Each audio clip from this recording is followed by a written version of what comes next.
Welcome back to the Garden of Reason. The rain has really started taking a toll on this garden. We've had torrential downpours every single day this week. The last 2 days are the only 2 days that it hasn't rained here.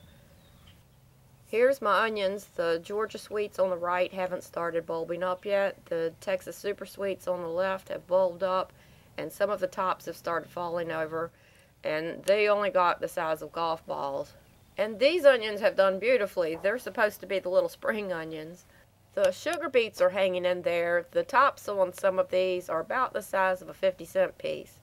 It's a good thing that this kale was meant for chicken feed because the bugs have had a free-for-all with all this rain. I haven't been able to spray anything. The potatoes really suffered this week. In fact, they haven't had it good at all any time this season. Our temperatures are fluctuated so badly that they didn't sprout well. The plants eventually look good, but with the fluctuating temperatures, they never did bloom.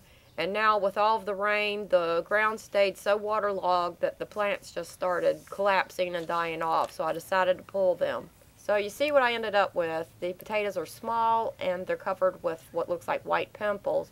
These are swollen lenticels. What happens is the ground stays so waterlogged that the pores in the potatoes will pop out. They're searching for oxygen. Aeration in the soil is very important.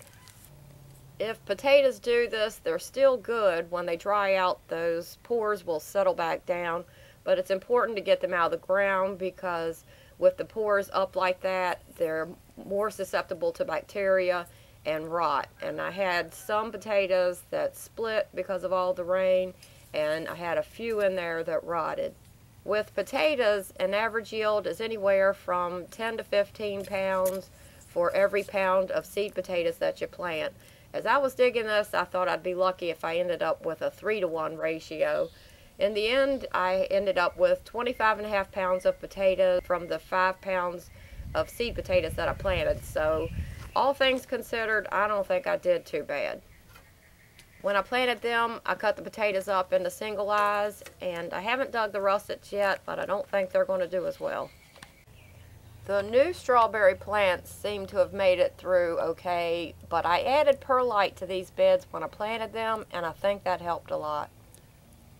My red beets are looking bad. This kale was eaten up by the bugs. I pulled out the cabbage. I knew I should have done it a couple of weeks ago. One of these old books said that there is no room for poetry in a garden, that it is a very harsh environment. And I know exactly what it means. If you are growing for food, you cannot get sentimental over your plants. My blueberries should be ripening soon. The only pest I have to worry about on these are the birds. And the blackberries should be ripening soon as well. I've picked quite a few strawberries off of these plants. They've held up well, but I lost a lot of strawberries to rot because of the rain. And the disease out front has had free reign because I couldn't spray for that either. My grapevines seem to love the rain, and they are full of blooms, so I'm hoping I'll get some grapes out of it. Now for the really ugly. My garden has been flooded all week. The weeds have loved it.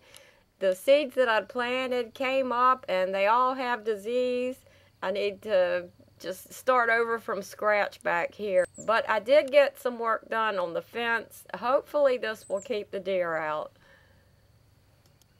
The top wire is about 7 feet tall.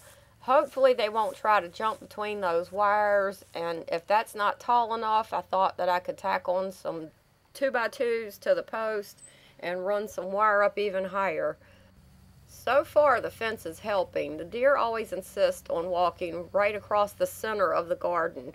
So now they stop at the center, they see the fence, and then they veer off to the right and seem to turn around.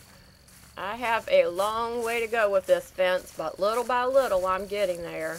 And on the south side of the garden, I've ran the fence, and I'm getting an extra area for the chickens to run in out of that. So that's how my garden is doing. So far it has been a rough gardening year. I hope it helps.